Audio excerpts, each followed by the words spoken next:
Bonjour, bienvenue pour une nouvelle vidéo Cabinet Landau Associés. Regardons ensemble comment on s'organise pour la répartition de la trésorerie en matière d'intercommunalité. Bon, en fait, c'est un sujet assez complexe et tout va dépendre des mouvements. Est-ce qu'on est sur un mouvement ascendant? Est-ce que l'on est en train de transférer une compétence? Et puis, est-ce que c'est un service public industriel commercial, un SPA, ou est-ce qu'on est dans un cadre de ce qu'on appelle une adhésion des solutions, ou est-ce qu'on est dans le sens descendant? Abordons d'abord le sens ascendant. J'adhère ou je étends une compétence et, première sous-hypothèse, je suis dans un service public industriel et commercial. Ce qui est le cas de l'eau et de l'assainissement, sauf pour certains tout petits services. Ce qui est le cas des ordures ménagères quand je suis à la Rome et pas quand je suis à l'Atome, etc. En cas d'adhésion ou de transfert des compétences, donc s'applique un arrêt aux effets dévastateurs. C'est une horreur du Conseil d'État. C'est l'arrêt à la mode Ternant. L'arrêt à la mode Ternant nous dit quand je transfère une compétence qui est un SPIC et que j'ai un solde du compte administratif du budget annexe du SPIC, alors ce n'est pas un bien nécessaire à l'exercice de ce service public, ni un ensemble de droits et obligations qui sont rattachés. Je n'ai pas d'obligation. J'ai une possibilité, mais pas une obligation de transfert. Bon, vous allez me dire, c'est pas logique. Cet argent, il est excédentaire du SPIC. Le SPIC, il est censé être à l'équilibre, donc s'il y a un excédent, il est que le fruit d'éventuels excédents qui sont soit illégaux, soit destinés à l'autofinancement des investissements. Oui, mais on va en parler de l'arrêt de Bandol tout à l'heure et vous verrez pourquoi du coup le Conseil d'État a raisonné ainsi. Il n'en demeure pas moins qu'en pratique, on a énormément de transferts de SPIC, essentiellement sur l'eau et l'assainissement, pour lesquels il y a un mur d'investissement devant nous, et les communes peuvent garder l'argent qui était en réalité indispensable pour l'autofinancement à venir. Bon, c'est choquant, c'est comme ça. Nombre de communes gardent des trésoreries positives tout à fait considérables, alors même que souvent, c'est le fruit d'un retard d'investissement. Encore une fois, ceci correspond à une certaine cohérence avec la jurisprudence Bandol, mais cohérence à mon avis totalement artificielle, j'y reviendrai. Bon, ceci dit, c'était tellement le bazar que la loi de 2019 a apporté un correctif. Mais mon Dieu, quel correctif! Ça corrige à la marge ce régime en disant que quand une commune transfère des compétences sur l'eau, sous-entendu l'eau potable a priori, on pourra en discuter, mais a priori c'est l'eau potable qu'elle exerce, et que l'on transmettra un état financier, ça c'est bien, elle va répondre aux questions de l'établissement public à cet égard, très bien. Il faut qu'on ait un transfert du zonage en matière d'eau, zonage qui n'existe pas toujours, ce qui d'ailleurs pose des problèmes, et qui en plus vient d'être modifié par une ordonnance et deux décrets, dans son organisation. C'est pas le schéma qui est modifié, mais bon, voilà. Et si ce schéma fait apparaître un taux de perte en eau supérieur à un taux prévu par le code, alors il doit y avoir un transfert du solde positif, sauf disposition contraire dans la Convention. On aurait dû dire stipulation contraire dans la Convention d'ailleurs. Donc, avantage. On a un correctif à cette désastreuse décision, la mode Ternant. Inconvénient.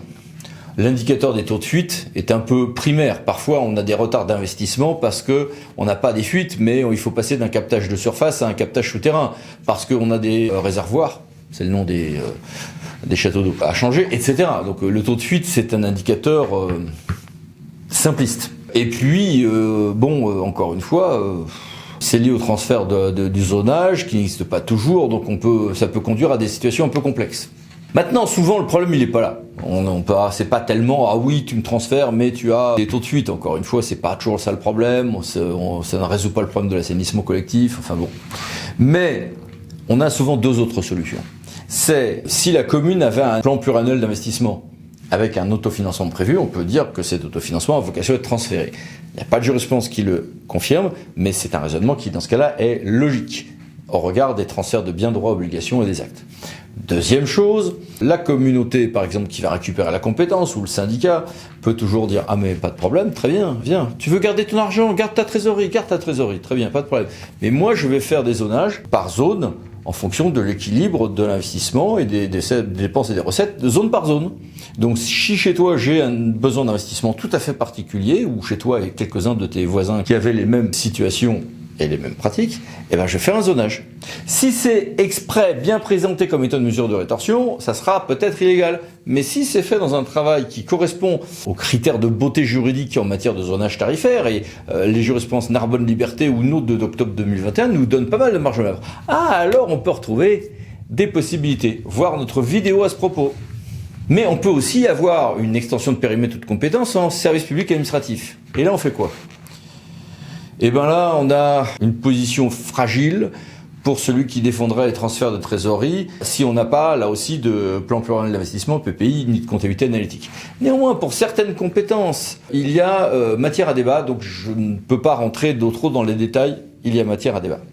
Et puis, dernière chose, je peux aussi être dans un cas d'adhésion d'un syndicat valant dissolution de ce syndicat parce qu'il rejoint une structure plus grande pour l'intégralité de ses compétences. C'est prévu à l'article 57.11.4 du CGCT, et là c'est clair, il y a un transfert de l'intégralité des biens, droits et obligations. Et puis, je peux me retrouver dans le sens du retrait de périmètre, ou du retrait à diminution de compétences, ou d'une dissolution. Et là, le raisonnement est différent. Abordons d'abord une diminution de périmètre ou de compétences. Eh bien, dans ce cas-là, on a plein de règles à respecter. Le L521125.1 qui nous dit que chacun récupère les biens qui avaient été mis à disposition, mais pas la trésorerie, c'est pas vraiment une mise à disposition. Que j'aurai une diminution du périmètre du syndicat mixte auquel on appartient, oui. Que j'aurai une ventilation en pratique des biens, droits, obligations, oui. Après, il y a eu beaucoup de décisions, notamment sur les étapes de procédure. Il y a même un TA, Poitiers, qui a inventé qu'il fallait une ventilation entre chaque commune, même quand on allait en réalité, par exemple, d'un syndicat à la communauté. Ce qui est un peu excessif, mais bon, pourquoi pas. D'autres jurisprudences existent qui n'ont pas cette exigence, mais qui en tout cas, en général, exigent que l'on fasse bien un solde de l'encours de la dette et qu'on aille regarder l'actif ensuite. Alors on a la CA de Marseille qui dit une chose, la CA de Nantes ou celle de Nancy, je vous ai mis un certain nombre d'extraits, des choses un peu différentes sur ce point, mais qui toutes imposent en tout cas de procéder étape par étape sans massifier tout. Il faut un partage équilibré des éléments d'actifs et de passifs, né postérieurement, en tout cas à la création de la structure ou au moment où on la rejoint. Et là, vous avez, encore une fois, la CED Versailles, le Conseil d'État qui nous donne un certain nombre de précisions que je vous mets ici, que je n'ai pas le temps de détailler. J'ai fait beaucoup d'articles et quelques vidéos d'ailleurs sur ce sujet. En tout cas, le préfet doit, faute d'accord, procéder à une répartition de l'ensemble des actifs dont l'établissement est devenu propriétaire, à l'exception des disponibilités, on retrouve notre trésorerie, nécessaire pour faire face aux besoins de financement relatifs aux opérations décidées avant la répartition et non encore retracées au bilan, et l'encours de la dette. Donc, on va glisser vers des soldes qui vont glisser vers de la trésorerie. Et puis il y a 6 points ensuite à avoir à l'esprit. On va aussi répartir en fonction de l'usage et des financements de chacun, de ce que furent les financements, mais aussi de ce que seront l'usage. C'est à Marseille, Bastia, etc. On a beaucoup de jurisprudences qui sont, y compris par analogie, sur des dissolutions d'établissements publics ou autres. On va prendre en compte les pertes de recettes des uns et des autres, mais aussi les diminutions de dépenses. On va aussi dire que nul va se voir imposer la charge de biens dont il n'a plus l'usage et dont il n'a plus les fruits. Voici ici quelques décisions intéressantes. Ça ne peut pas conduire toujours, d'ailleurs, à ce qu'on soit sur une simple répartition géographique. Parce que, par exemple, il a pu être admis que dans certains cas, on se retrouve avec un équipement qui n'est pas sur son territoire. Voici ici quelques références. C'est néanmoins dans des cas assez strictement admis par le juge. On peut, mais il faut une certaine unanimité, enfin il faut une unanimité des acteurs pour le demander l'arbitrage du président de la Chambre générale des comptes, en tout cas pour les biens mis à disposition. Dans le cas des EPCI à fiscalité propre unique, il peut y avoir du coup des recalculs d'attribution de compensation pour lesquels, en cas de retrait, le juge a exigé un certain nombre de choses, non reprise pure et simple par le préfet de ce qu'a dit la CLET, il faut bien qu'il se l'approprie et qu'il justifie pourquoi il a fait tel ou tel calcul, qu'on ne va pas reprendre des calculs de CLET d'il y a plusieurs années, il faut bien réactualiser, etc., etc., et avoir en tête aussi des règles en matière de transfert des contentieux, notamment depuis une jurisprudence Citellum, qui peut conduire du coup à avoir un impact également sur les biens qui vont avec ces contentieux. Notamment des sommes d'argent qui avaient été, par exemple, mises de côté à titre de provision. Et puis, vous allez me dire, on s'éloigne de la trésorerie. La trésorerie suit tout ce mouvement. On applique à la trésorerie ce calcul-là, tout ce que je viens de dire. Mais, c'est posé à la question de savoir si justement on n'avait pas des éléments différents d'appréciation à avoir en tête. En fait, non. D'abord, la trésorerie, pour un juriste, c'est un bien, il comprend en droit civil, donc à répartir. Oui, mais ça, le juge administratif ne l'a jamais admis tel quel. Ce qu'il s'est passé, c'est une affaire concernant le retrait d'un syndicat de transport pour la communauté d'agglomération de Sophia Antipolis, avec un jugement de TA de Nice qui, dans un premier temps, avait dit « Oh, bah la trésorerie, c'est un bien meuble, donc je le répartis. » Bien. Ce jugement a été censuré, dans des termes assez flous, par la Cour administrative d'appel de Marseille. Et de Marseille, on est remonté à Paris, où là, le Conseil d'État a dit que la trésorerie est un bien à transférer. Malheureusement, ce n'est pas dit aussi clairement que ça. Enfin, le solde entre actif-passif est à transférer. Et avec le point de savoir si un tel excédent de trésorerie est ou non nécessaire aux besoins de financement auxquels les structures doivent faire face pour des opérations décidées et non encore retracées au bilan de l'établissement public. C'est ce qui a été repris dans la formulation avec tout petits ajustements par la CA de Versailles très récemment. Cette affaire, d'ailleurs, dans l'affaire de la communauté d'agglomération de Sophia Antipolis, a donné lieu à un épilogue, la CA de Marseille, 20 septembre 2013, dans la même logique. Et donc c'est ce raisonnement qui vient d'être repris par la CA de Versailles 10 novembre 2022.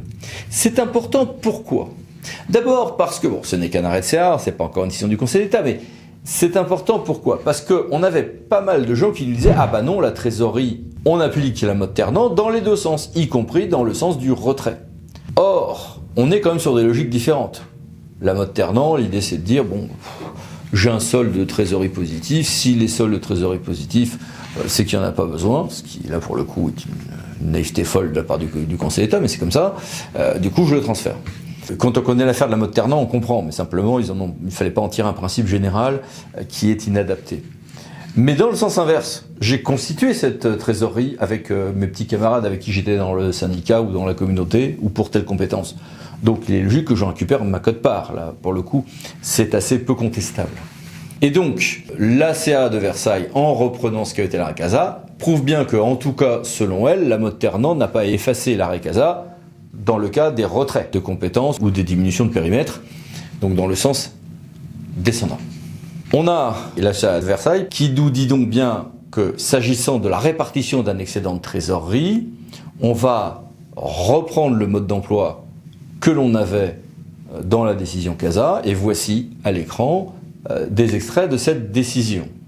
Avec donc on va rechercher si un tel excédent de trésorerie est ou non nécessaire pour faire face aux besoins de financement relatifs des opérations décidées à la date de répartition et non encore retracées au bilan de l'établissement public.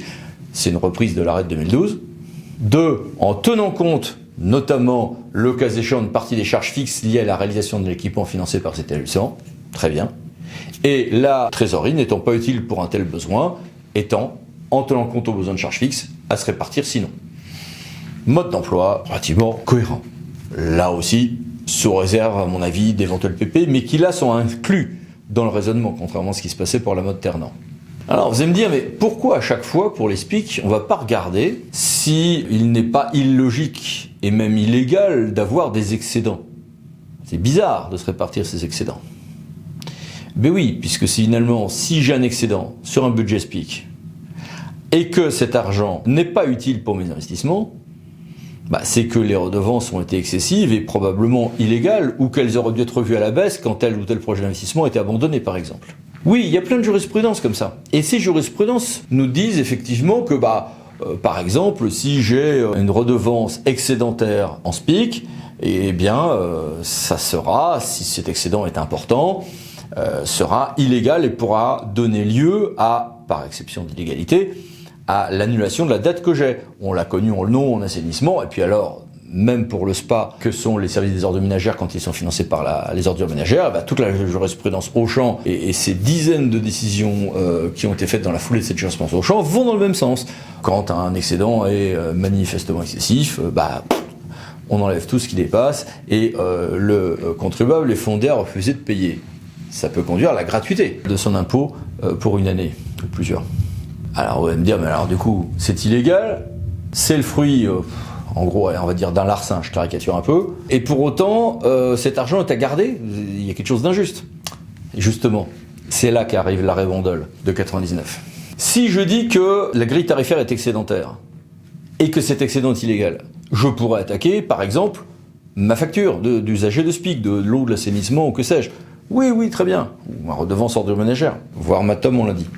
Mais après, quand j'ai un excédent qui se forme, puis qui est reporté d'une année sur l'autre, eh bien, il y a une interruption dans la ligne des exceptions d'illégalité, des effets dominos qui peuvent justifier de remonter et qu'une illégalité antérieure entraîne l'illégalité des actes d'application. L'illégalité d'une grille tarifaire va entraîner l'illégalité, par exemple, de la facture derrière. Ça s'appelle l'exception d'illégalité. Bien. Mais quand ensuite j'ai différents actes qui sont individuels et non plus réglementaires, qui rentrent dans cette chaîne, je ne peux plus exciper l'illégalité initiale pour attaquer des actes trop éloignés. C'est ce qui se passe. Et c'est ça l'arrêt Bandol. Un petit peu plus subtil que ça, mais en gros c'est ça. Donc du coup, quand j'ai un excédent, si j'en ai pas besoin, j'ai le droit de me repartir et de reverser cette somme au budget général dans des conditions d'ailleurs prévues par une partie réglementaire du CGCT. C'est ça l'arrêt Bandol. Et c'est pour ça que, par exemple, dans la mode Ternant, le Conseil d'État a dit, s'il y a un excédent qui sert à rien, il revient au budget général, c'est ce que j'ai dit en 99. Oui, mais on n'est pas dans la même logique, là, on est dans un transfert de biens, droits et obligations. Voilà, mais ça a tout abîmé, notre beau raisonnement juridique et surtout les besoins sur le terrain. Alors vous allez me dire, mais il y a aussi un autre cas, il bavarde, l'avocat, là, mais il y a un autre cas. C'est le cas des dissolutions. Bah oui, mais alors là, on est vraiment sur un tout autre régime. C'est au préfet d'opérer la ventilation des biens, droits et obligations, 52-63, 52-34, on y applique le 52-25, parfois le 52-26. Très bien. Là, il y aura en général une répartition effectivement de l'actif et du passif entre les anciens membres, et en fonction de toute la grille que je viens d'évoquer tout à l'heure d'ailleurs, et donc on est sur un autre raisonnement encore. Voilà. Alors vous allez me dire, mais mon Dieu que tout ceci était complexe. Finalement non. À chaque fois, c'est des logiques relativement de bon sens. Mais le jeu des acteurs à chaque étape et selon le cas où on se trouve va être un petit peu différent, les éléments de négociation un peu différents. Pour nous, c'est très drôle. Sur le terrain, c'est parfois un peu plus douloureux, mais bon.